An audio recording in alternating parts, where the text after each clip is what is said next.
Hi there crafty friends, this is card number 10 in my full deck challenge. This one was totally experimental and it turned out really bright and colourful. I really like the way it turned out and it's got a different kind of feel to the rest of my cards. This is how I made it.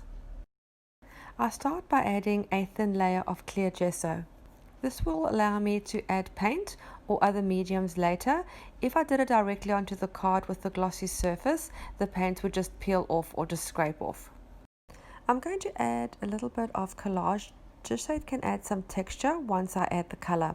I'm adding a piece of sheet music, a piece of tissue paper from a dress pattern, and a colored piece of cardstock. I'm attaching this with Mod Podge, and I'm also putting Mod Podge over the pieces of collage. This will waterproof them so that I can add color on top of them too. While the Mod Podge is still wet, I'm going to add a thin layer of gesso. This is to create unity and to connect all the elements together.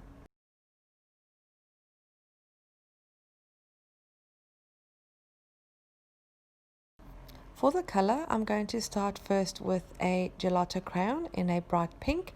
I just add a few scribbles and then use a wet paintbrush to smooth out the color.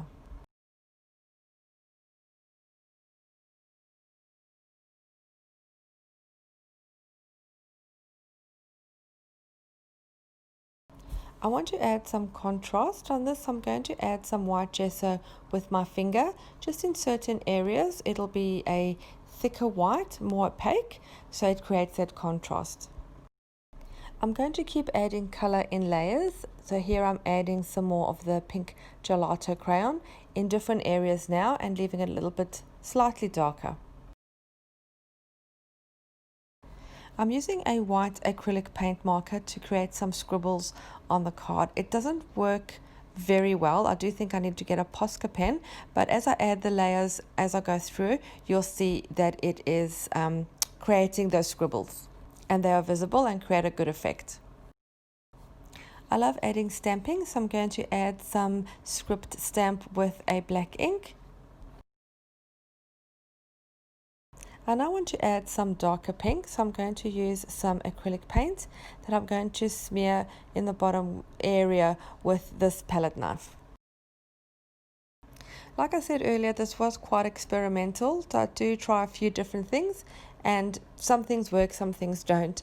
Here I'm using a baby wipe to smear some of the paint and to make the edges not so harsh, to blend them in.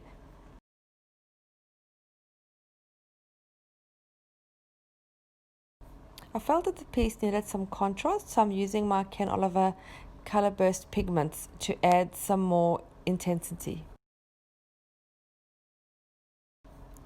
This was meant to be magenta, but it turned out to be more of a red.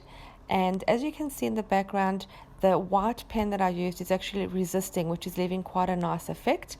I'm now sprinkling some of the purple and adding the water. You can see the color is very concentrated, so you only need very little bit of the powder, but it's left a beautiful effect. I've just let it run in its own direction, and as it's dried, the color's lightened a little bit, but it's left some beautiful effects. I'm adamant to get some more of this white scribbling, so I'm going to add some more of the acrylic marker. I found that when I shake it to try get the paint into the tip, it does leave some white splatter, which I also like, so I try to get that too. So I'm doing a little bit of scribbling and quite a bit of shaking to try and get some white droplets on it. And it was a bit frustrating because the pen wasn't working great, but it did leave some nice markings on the card. I now want to embellish the card, and I'm thinking that stamps will work well. I've just taken out some stamps from my collection just with the colors that are coordinating, and I just place them in different areas until I find a composition that I think is pleasing.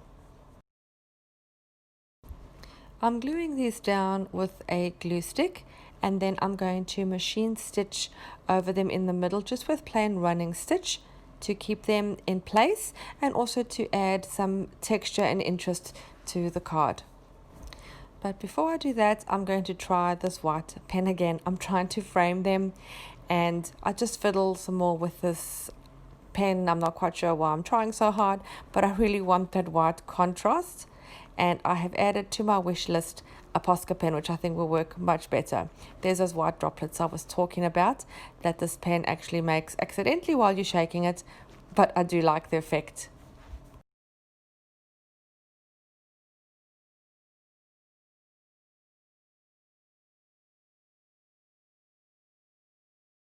And now I'm going to do the stitching. I don't have my sewing machine on camera, but there it is, the stitching across the middle.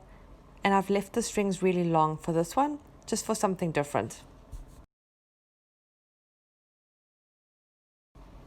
I'm punching the holes so that I can add them to my ring. I did see somebody had a really great idea on Pinterest. If you don't have one of these rings that are used for scrapbooking or for junk journals, you could actually use a shower curtain hook, which I think would work really well.